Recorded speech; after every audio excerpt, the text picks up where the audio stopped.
Now, soldiers like Plum Martin have something worth fighting for. On July 12th, 2 British warships opened fire on New York City.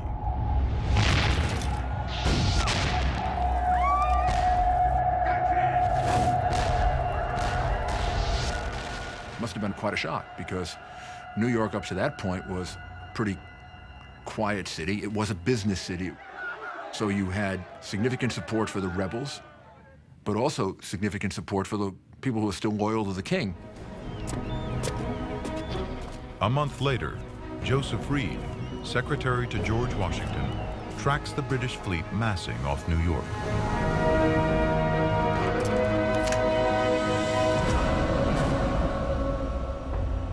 Over 400 ships, the largest British naval task force until D-Day. 32,000 British troops prepare to storm Manhattan Island. They outnumber Patriot forces 2 to 1. Just 5 of the biggest British ships carry more firepower than all the Patriot guns in the city.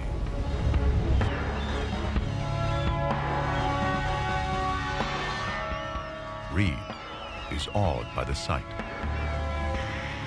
When I look down and see the prodigious fleet they have collected, I cannot help being astonished that a people should come 3,000 miles at such risk, trouble, and expense to rob, plunder, and destroy another people because they will not lay their lives and fortune at their feet. It's the biggest attack on New York City until September 11th, 2001.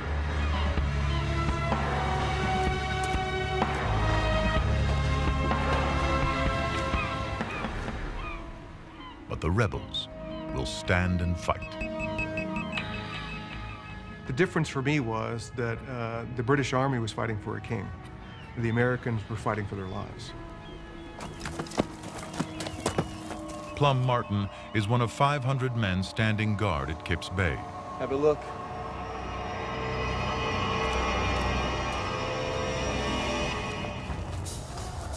The first thing that saluted our eyes was all 4 ships at anchor, within musket shot of us. The Phoenix. I could read her name as distinctly as though I was directly underneath her stern.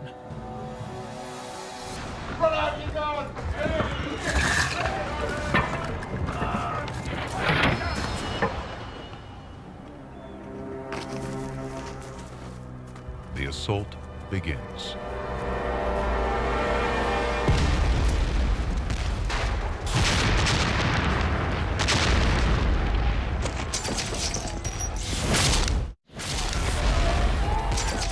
September 1776.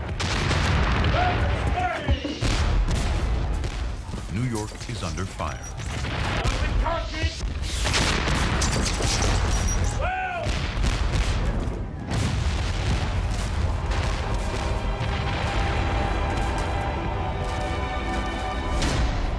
In 1 hour,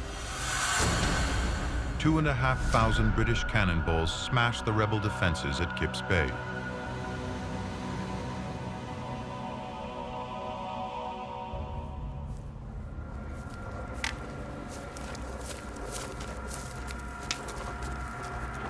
"4,000 British troops storm Manhattan.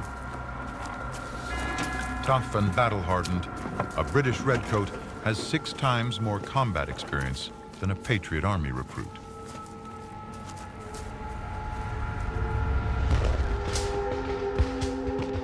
Get back in your lines! Washington watches his army collapse. Hold the lines, men!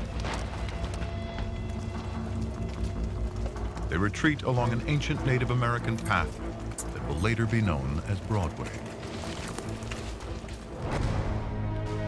September 20th. New York, now in British hands, burns.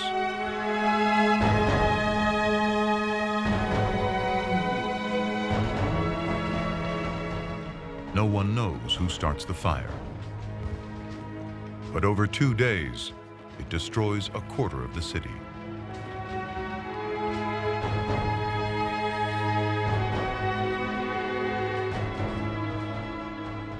It gives you a sense of the people who wanted to be free, how much they were willing to endure.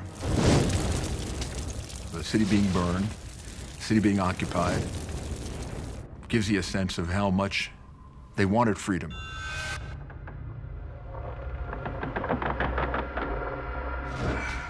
More than 3,000 Patriot POWs are thrown into prison ships in New York Harbor.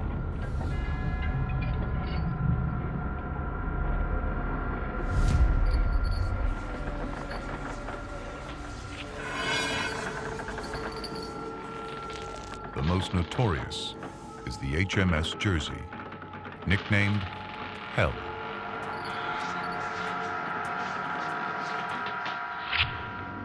One prisoner, Robert Sheffield, escaped to tell the tale.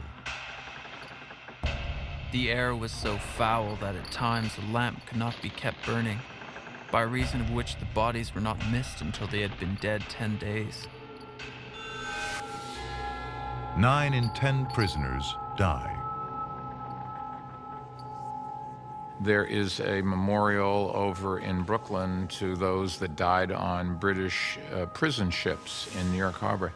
Thousands of Americans. Over the course of the war, 12,000 Patriot POWs will die in the prison ships, 3 times more than are killed in battle. The loss of New York is Washington's first defeat as commander-in-chief. The overwhelming British force crushes the rebel army.